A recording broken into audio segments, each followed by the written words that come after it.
नमस्कार, धार्मिक बात में आपका एक बार फिर स्वागत है। आज हम चर्चा करेंगे भक्त रघु केवट।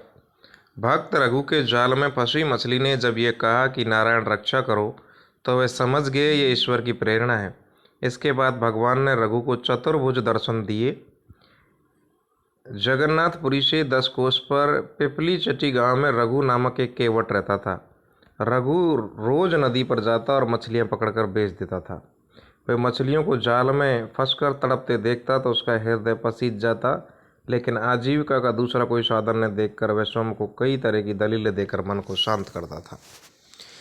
उसे एक दिन अपनी इस व्रती से बड़ी घृणा हुई और एक महात्मा के पास जाकर उनसे दीक्षा ली और धीरे धीरे उसका काम छूट गया। कुछ दिन तक घर ठीक चला, लेकिन जब अन्न समाप्त हो गया, घर में तराई तराई मच गई। अंत में बेवश होकर जाल लेकर नदी की ओर चल पड़ा। जाल में एक बड़ी भारी मछली फंस गई।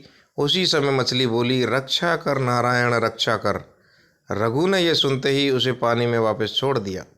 रघु समझ गया और प्रार्थना करने लगा, हे भगवान, शब्द रूप से आपने दर्शन तो दे दिए, लेकिन मैं आपके साक्षात दर्शन करना चाहता हूँ।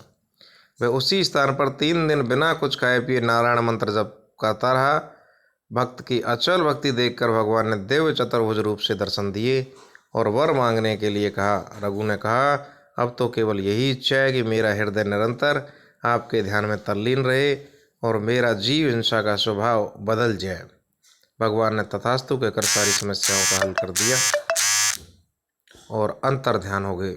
धन्यवाद।